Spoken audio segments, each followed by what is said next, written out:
Hey, good evening, everybody. This is Joe here on the Steelers Night Shift. I am here with our very own esteemed editor, don't call him Chief, Mr. Alan Saunders. Alan, how are we today? Feeling youthful. What's up, man? I'm doing well. Things are going good. First day of practice of the week 9 in the books. Didn't learn a ton from practice today, but I mean, here's the thing. I will wager we're going to be on here for half an hour. We're going to take questions the whole time.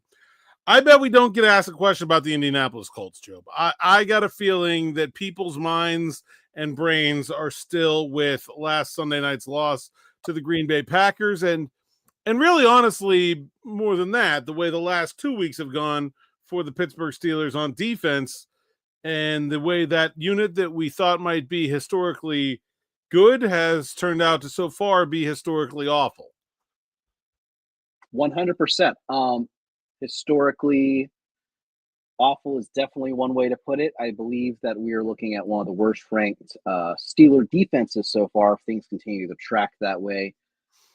Everyone was waiting all day for Sunday night, only to wish Sunday night was over by the time the Packers were up big. And it's definitely a very the vibes are definitely very low. There's a lot of folks who are not happy, obviously, but I think the biggest thing is everyone is kind of like, this is just here we go. We got another 3-game losing streak. I believe the stat was since 2018, every single season has had at least a 3-game losing streak that's floating around out there. And I think a lot of folks are definitely starting to not feel great about that. And you've seen it. Everyone's saying that it's the same defense being ran over and over again, to which you had some very interesting interactions today. Because everyone wants to circle around that Julian Edelman quote from years ago. But no, I mean, I think everyone definitely deserves to feel very frustrated about the way things have gone Sunday night. One stat I did see that was very interesting to me. The Steelers are ranked last in the NFL with 11.3 points allowed per fourth quarter this season. And that is not a good trend. No, it's not. I don't know that, the thing about that is, like, you think fourth quarter defense, you think, oh, somebody got in a hurry up, somebody spread them out, got in the no huddle. They ran a bunch of plays on them, put 4 wide receivers in the game, couldn't handle it. Like, I don't think the Packers or the Bengals did anything different in those last 2 fourth quarters, and they were able to do the whole rest of the game. This defense is falling apart on multiple levels. It's not the scheme or a scheme. It's not the play calling. It's not the talent either. It is just a complete abandonment of assignments, of responsibilities, of fundamental football. They didn't tackle. They didn't run to the ball. These guys are capable of playing way better than they're playing, and yet they're not. And while that doesn't seem to be the kind of coaching that everyone wants to harp on right now, that is absolutely what's wrong with this defense, that they're just not performing at a level that all of these guys are capable of performing, not only not routinely, almost ever. There are almost no reps where you can't find someone just absolutely derelict of their duties. And, if one player wasn't pulling their weight, it would be fine to single out that player. And I think, honestly, some people have sort of unfairly targeted Darius Slay, who, mark my words, has not been good. But nobody else has been either. Like, that's the thing, is that Jalen Ramsey isn't playing as well as he's capable of. Joey Porter isn't playing as well as he's capable of. Chuck Clark, Juan Thornhill, like, nobody is. And so, yeah, of course Slay isn't. That seems to be a team-wide problem, and the coaching staff needs to figure out how they can get these guys to play the football they're capable of playing, and very quickly, because, as you said, they are staring at a 3-game losing streak here. The Indianapolis Colts have had their number over the last 2 years. Shane Steichen is 3-0 against Mike Tomlin. This is the best Colts team we've seen in a very long time. Daniel Jones is playing well. Jonathan Taylor might be the best running back in the league. Tyler Warren can do all the things to them that Tucker Kraft did last week. I mean, we are staring at an even bigger disaster potentially brewing this week than the one that we still can't get over from last week. And I will also add to your comment about execution. A lot of folks forget that football is very much a mental game as it is a physical game. And what you're kind of seeing is the frustration begin to boil to the point that you heard the comments by Cam Hayward and Joey Porter Jr. that they got to fight more. They got to bring more fight. And when you start to feel doubting yourself, that's when that mental part comes into play. And I think this is definitely beginning to result, especially after back-to-back games where they had a two-score lead and the defense, quite frankly, just wasn't able to hold it together. So it will be an interesting week for sure to see how this Steelers defense responds. And that's actually going to lead us to our first comment and question here by Mr. Omar Khan Artist, who's had a little bit of a busy week this week, if I do say so myself. Alan, how do you feel this historically good start for Indianapolis Colts offense is sustainable? Feels like they are due for a dud week. I agree. I don't think the Colts are actually as good as they appear on paper. I don't think they're one of the favorites in the AFC, although I will say that division is by far the easiest to win. And when you've got the start they have, I mean, I think they're almost a lock to win the AFC South at this point. But like to me, that's a team that goes into the first round of the playoffs and gets upset at home. But yeah, I do think they're due for a dud week. I would not expect it to come against the Pittsburgh Steelers defense, not the way Shane Steichen has owned them with. And you forget, Trey Sermon, currently buried on the Steelers practice squad, went off against the Steelers with Shane Steichen. Joe Flacco last year went off with Shane Steichen. I mean, he has not had his even like normal complement of weapons, and he's had no problem with the Steelers defense. And when they've been good, I mean, that was a top 10 defense last year that Flacco picked apart. That was a top 10 defense that Trey Sermon and who was the quarterback that you Gardner Minshew? I mean, like it. This is shaping up to be a disaster this week. And it's funny you mentioned Gardner Minshew. You know, a lot of folks have asked me because I kind of hinted at it on Twitter this week that I have a pretty good attendance record, which I will be in attendance on Sunday. The only loss I have ever experienced was to Gardner Minshew in 2023. And it is the only time I've ever watched my son cry over the Pittsburgh Steelers. So I felt for him. I felt for him that day. But it's also interesting that Omar Khan Artist mentions, you know, they're due for a dead week. I'm kind of looking at their opponents. The first one, they beat the Dolphins. They stink. They beat the Broncos. Pretty good team, especially on defense. Titans, they stink. They lost to the Rams, who I think is low-key one of the best teams in the NFC. They beat the Raiders. They stink. They beat the Cardinals. They're okay. They beat the Chargers on the road, and I thought that was actually a pretty impressive game from my point of view. And then they beat the Titans again, which we know they stink. So I agree. I think they're due for a dud. I just don't know if it's going to be this week. That'd be great if it was this week because it mean I will have a lot of fun in Acrisure. So let's hope that that's the case. But I think what's has me most nervous is watching the Green Bay Packers game back. The Colts use a lot of motion, and I don't know what it is about these AFC North defenses, but when there's motion, they just panic and things break down. So I am very curious to see how they adjust, assuming they can adjust. Well, we shall see. And our next question, we want Juju. I take it he wants someone named Juju back. I wonder who that could be. He says, my question is, do you think JT sets the NFL record for most touchdowns in a single game? I can go ahead and tell you the point of emphasis this week is going to be stop the run. Stop the run. Stop the run. And though a lot of us disagreed with Mike Tomlin's assessment from the Bengals game, if you let the Colts run the ball at will, or even get a semblance of a run game going, you're going to have a very rough day. So I would fully expect a lot of base package and trying to stop that run game.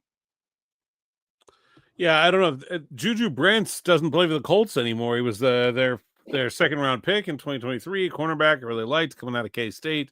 He's in Miami now. He got waived this August, so I don't think that's who they mean either.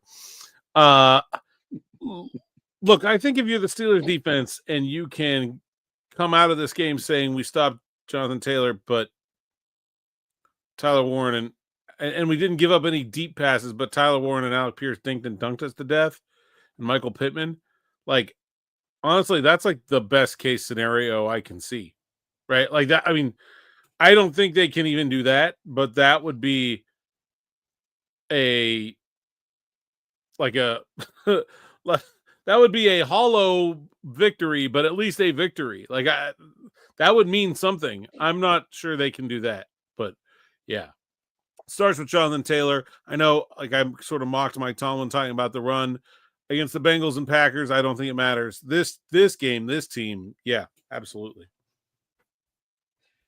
If you fail to stop the run, it opens things up for the offense. As a defense, it's not a good position to be in. So to answer your question, I do not think JT is going to set the single season or single game record against the Steelers. However, I will not be like Pony and talk about giving myself piercings. I thought that was a really interesting thing I saw on the socials this evening. I do want 6, by the way, Alvin Kamara. I don't think they give up 6. No, that was Black Friday one year on Christmas. It was on Christmas. Okay, that's what I thought. See, sometimes, again, that stuff pops to me, but I couldn't remember my anniversary dates for the life of me back in the day. All right, Ryan, he has a shout out for the Wizard of Boz. He says, what do you guys think about the play of Chris Boswell versus the Packers? He looked good, and he was making field goals, having a good season. Go Steelers. I think Boswell showed that the turf overall was fine. He didn't slip and miss a kick. So, in all seriousness, though, like, he is, as Lou 4437 here comments, Boswell is their best player. I don't know if I say the best player, but he is. I'll say it. I think he's the best player. Oh, I think he's their. Let me say this. I think he's their MVP right now. If I had to pick a team MVP, I'd be picking Chris Boswell. Team MVP. Yeah, that is over Rodgers. Yeah, I mean, Rodgers has been better than I thought he would, but is he like a top 10 quarterback? Maybe at the very periphery of that, like 8, 9, 10, somewhere in there. Like, yeah, I mean, Boswell's. But I think I said this on Locked On. I think Boswell is the player in the NFL who is he is the best at his position, and it is the farthest from 1 to 2. I think the closest would be who? The guy from Dallas? Aubrey? Yeah, probably Aubrey. Aubrey has the range. He's not as consistent. For sure. And but no, Boswell, thank you, Josh Scobie. It was one of those, what do you call it? Curse or small, you have to have small sacrifices for salvation. And unfortunately, it was the loss to the Baltimore Ravens in 2015. But we have Boswell. So wow, it's been 10 years already. Now I think about it. Wow, that is crazy. So James is bringing up a familiar face, someone we kind of talked about a little bit on Sunday, actually. And you also mentioned on the afternoon drive. So I didn't want to bring up the obligatory Corey Trice mention after the Bengals game, but from the afternoon drive, sounds like we might be getting him back in the lineup. I just think that was I mean, they're not going to open up his 21-day window without a plan to get him into the lineup. I don't know if it's this week, but I think the plan is for Corey Trice to play, and I mean, hard to argue that he shouldn't at this point. The way everybody else is playing, may as well give him a shot. No, I agree. And I will say, I know the last time folks remember him vividly was that Bengals game. Anytime any cornerback is asked to cover Jamar Chase, relatively even one-on-one in zone, man-to-man, it's not going to be a good day for them. I mean, I don't even know if, like, some of the best corners in NFL history could get that done. But with that being said, I like to look at that Kansas City game. I felt like that was a very encouraging game for him. But like like you mentioned on Sunday, Allen, I mean, that's one of the few levers they have. So why not pull it? So let's see what he's got. And let's see if he can be the answer. But I've also seen folks kind of say let him and Brandon Eccles battle it out, which I really like because Mike Tomlin loves competition. So I'd that be would trying to be put Eccles in the slot and Ramsey at safety personally, but yeah, no, I agree, there's that and I too. think that's I think I said Ramsey at slot, but no, I think safety would probably be good as well because he's been doing really good in that kind of react to the ball type of play throughout the season. We have Gino 12. He's changing gears and he's saying, how would you grade Broderick in the O line through week 8? I think they've exceeded expectations. And Gino, you know, one of the biggest concerns going into the season was how are these offensive tackles going to play? Because Broderick had a rough first few seasons with the right tackle, left tackle shuffle. And then they put him at left tackle. And I think he had to get his feet under him. But no, I am very pleased with Broderick Jones. And I know there's folks who are going to discredit him saying, when he's matched up against Micah Parsons or Myles Garrett, he got the help of double teams. That's what you do with elite pass rushers. You don't put one guy on them at all times. So, but Troy, I think Troy has been fantastic. If he can just stay healthy, which he hasn't had anything pop up this season. If he can stay healthy, I mean, I really think these two can continue to grow, and they might have finally found some answers in that spot in the offensive line. I will say this to everyone that's freaking out about the defense and the way the defense has played the last 2 games. Do you remember, a month ago when everyone was freaking out about the offensive tackles after 2 games, they played very poorly. And now they seem like a strength of the team. Things change. Things can change very quickly.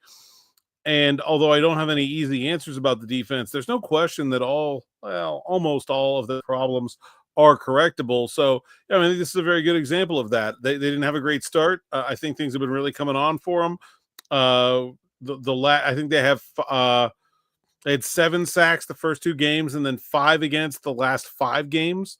I will take that with 2 first-time offensive tackles. If you are averaging 1 sack a game with a 41-year-old, basically, I mean, not immobile, but not particularly mobile quarterback, that's really doing it right. And the running game has popped off lately as well. I think 5 yards per carry over the last 4 games.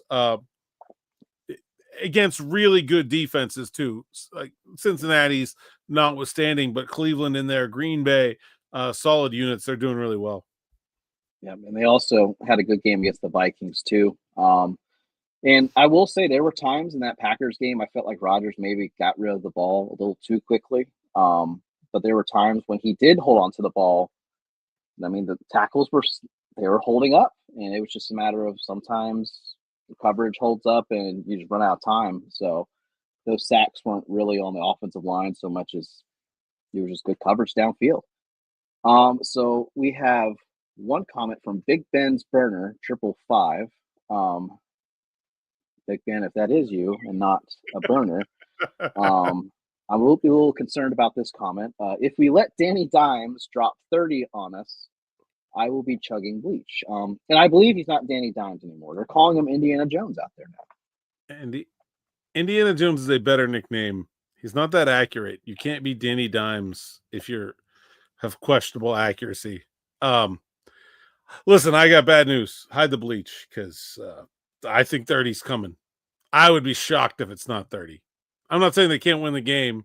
Colts defense isn't unbeatable, but predictions coming Friday, but yikes. Let's man, we got a lot of comments. We got to move quick here, Joe. Let's go you Branson. Yeah, my excitement has been dwindling very progressively. Yes, absolutely.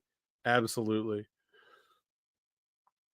And then we have Mr. Tummy. He says, Job, let's not talk ourselves into a win. Hey, you guys can talk about whatever you want. We don't have. I love this. You can talk yourself into anything, but yeah. Do you have some confidence here? I mean, you wrote about the history. I know that's your thing. Obviously, the Colts have not done well in Pittsburgh as of late. Do you think any of that matters? I mean, none of these Colts were on that. The last trip here was what, 2021? Was that 2020. Yeah, with Philip 2020? Rivers. Carson Wentz. So I No, guess, Philip Rivers. Philip Rivers. Okay, there you go. Yep. Yeah, I guess DeForest Buckner was here. Is anybody else even on that team? Jonathan Taylor. Yeah. Okay, Jonathan Taylor. He's on there. He may not have played in that game. No, he scored 1 touchdown. Okay. He rushed for 74 yards and scored a touchdown. There you go. And fun fact, he has scored 4 touchdowns in 3 games against the Steelers. So if you're watching Pelusi's Pick'em tomorrow and a little prop bet pops up, I'm going to advise you to hit the over on that. All right. There we go there. But no, I think, everyone knows I'm superstitious. I'm hugely superstitious. I have specific gear I wear throughout the week to help us every week. And after a loss, I'm always going, what did I forget to do this week? What did I forget to do? But in all seriousness, I am a believer in sometimes some teams just don't play well in certain places. Like, you look at Pittsburgh and the rest of the AFC North really going to Cleveland, and that's always a tough place to play. Very rarely does anyone in the AFC North just walk in there and, just dog stomp them. So, but the Colts, the last time they won was 2008, and before that, it was 1968. So, I am cautiously optimistic, but I think talking myself into a win, I would hope that things continue to trend in the direction for my attendance record. So that'd be really great. So I think you're going to be out on a limb here with this one, Job. I don't think you're getting any optimism from pretty much any corner. I mean, I know you're not getting it from me and DB and Smitty and the rest of the team here, but I mean, just a quick scan of the audience here. I'm not seeing a lot of people that are with Job and feeling good about this game. Branson brings up not having Elliott. It's going to be tough stopping the run. Yeah, that's probably their best secondary tackler. The tackling was atrocious last week. They have to get better there. That's, you're not going to stop Jonathan Taylor at the first level or the second level all game long. You're going to have secondary people tackle. I wonder if this is a big base defense game. Actually, the more I think about it, the Colts play 11, so you should be in nickel, but doesn't matter if you're not covering anyway. May as well stop the run. No, 100%. And I think that's why they brought Kyle Duggar over, because he's a good, I don't know how much he's going to play. He's not even here yet. I can't imagine him having a big role in this game that quickly. Maybe, but be pretty skeptical. For sure. And we're gonna go this one from Steven here. We want to put Ramsey and Porter at outside corner. Let them stay there and play Eccles in the slot. That's okay, but did you see what Jamar Chase did to Ramsey? And T. Higgins. Yeah, it's not good. But there's a reason they wanted to try to play Ramsey inside, and that is that the outside is not. They can't play man. They got to come up with some quarter, half, some half man, half zone, something where they can let Porter play some man concepts and let because the other guys have to play zone, but he's only good in man. So I don't know. It's a mess. Yeah, I think Ramsey's outside corner days are definitely behind him. At least he's not like Joe Hayden, where Joe Hayden said, "Hey, I'm going to be a boundary corner until the wheels fall off." I think Ramsey, understood, hey, if you want to have a long, a lot of longevity, you got to be open to moving around. And I wouldn't be surprised if, to Alan's point from earlier, if he does get moved to safety and kind of gets a little home there, kind of takes that Charles Woodson type of career arc. Who wrote about that over the summer? Could have been you. No, I don't think that was me. No, it wasn't me. I'm pretty sure. I thought I was insinuating it was you. No, was it me? I don't think it was me, so it must have been somebody else. I think maybe it was DB. Maybe it was. Shaheed or Myers? I like that one. I'm not answering Diggle's question about Drake May. He's good. Nope. He's on both of my fantasy teams, so I've really been appreciating Drake May's season. Not we don't want that either. We want this. Shaheed or Myers? You got to pick a wide receiver. Who are you getting?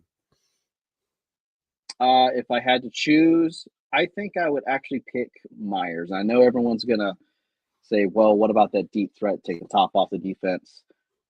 I like Myers' ability to get open, and I think that he's a pretty consistent, receiver. And I don't have anything against Shaheed. I just think Myers a little more consistent. And if I have to justify that outrageous asking price of the Saints, I would rather spend that on Myers Well, the than asking price Shaheed. is the same. I'm not. Well, that's my answer. Neither. If the ask is a day 3 pick, I don't want either. I'll give you a 5th rounder for either of these guys. That's all I want. I mean, the Steelers are not going to have a dynamic passing offense, even with another wide receiver. They will be really, really hurt if DK Metcalf gets hurt, but MVS can sort of fix that. I just don't think either of these guys move the needle for me as much as having another 3rd round pick does in terms of trading up. We've talked over and over again about how important that is. Hey, here's an NFL draft question. We wants to know, just thinks he hopes the Steelers. It's not a question actually, but just hopes the Steelers can get Ty Simpson. Job, who are you looking at this Saturday? What's your game plan here for the stock report for the quarterbacks? Well, Saturday, I'm going to try to keep up a little bit because I imagine Charlie's going to want to go hit our usual spots in the city while we're out there. Yeah, I'm gonna have to jump in But there. I'm going to, definitely still continue to watch Ty Simpson. I think he's been a very pleasant surprise, especially for Alabama fans. I have a lot of Alabama friends who were especially not sure after that first week where they went down to Florida State and got beat. So, and to his point, a lot of expected first round quarterbacks have fell off. I'm curious to see like what's going to happen with uh, Lenore Sellers. I mean, DB kind of mentioned it this week, or last week technically, but either way, he's someone that probably will want to consider staying in college and then transferring out. And I have to agree with them because South Carolina, their offensive line was horrible. They're getting him killed. I mean, he's had multiple injuries now. But you guys know one guy I'm going to be watching, speaking of South Carolina, it's my boy Trinidad Chambliss. He's been someone that's just been fun to watch. So I might watch him and see what he can do, and I'll see if old Carson Beck can bounce back. Yeah, it's teeing you up there. Oh yeah, that.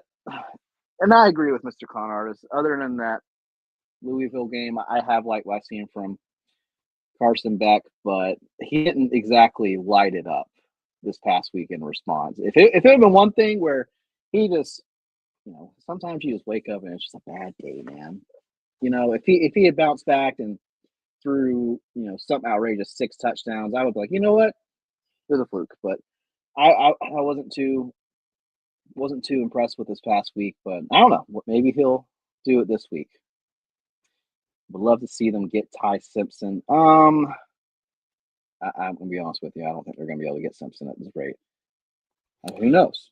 Things can change. I don't think he'll be that high. I think you can get Ty Simpson like 8 to 12. Late first? In there. Oh, 8 to 12. Okay. I mean, they're gonna trade up. They're gonna have to. So, not 100%. I think. Want to talk about this guy? It's our favorite topic here. Oh gosh, would like to see Will Howard, see what he can do in this offense. Feel like he could be the franchise guy with. Oh yeah, because I'm sorry, I don't want to sound sarcastic when I say that, but oh yeah, there's just Tom Brady's growing on every tree, just waiting to be picked. There's a reason why Tom Brady is Tom Brady. Like, yeah, I mean, I'm interested to see if they can find a way to get Will some action here. I don't see an obvious way, but I think they would like to at least get a look at him. I don't know how that goes. Father Abraham, great name. What about Brian Thomas Jr.? Is that fake news that the Jags are interested in trading? Well, the Jags said it is, which means nothing because, I mean, people lie all the time. I would be very surprised if Brian Thomas Jr. is traded, though. I don't buy that. feels like agent nonsense to me. Yeah, Liam Cohen's going to want to keep his guys. Travis Hunter, they drafted, and then BTJ. I'll say this. Next to the next suggestion that I'm going to highlight here in a moment, I think the Colts being held under 30 points for the next 4 weeks has a better chance of that happening than BTJ being traded. But I mean, obviously, I could be very wrong. I don't know if you saw this or not, but Scott says, I heard we are interested in Quincy Williams from the Jets. Have you guys heard anything? I have not, and here's what I will tell you. The Steelers will shut out the Colts Sunday before they trade for Quincy Williams. And I am good very player. confident in that. I don't see that happening. I'm gonna take this. I have a film kind of based article in my head that I want to write for this, so I'm hoping I get the time to do it either tomorrow or Friday. How should they try and cover Tyler Warren? The answer is feed Peyton Wilson him, even if it does not go well. Wilson had a really good game against the Packers. He might be the only player on defense that you could say that about. And I just think, like, you look at all, like, he was playing well, and there's other people on Kraft. And I'm just like, just put him. I mean, it's simplistic, but I think it can work. Also, don't think the Colts receivers are that scary that you can play a little man in this game. I hope. I don't know.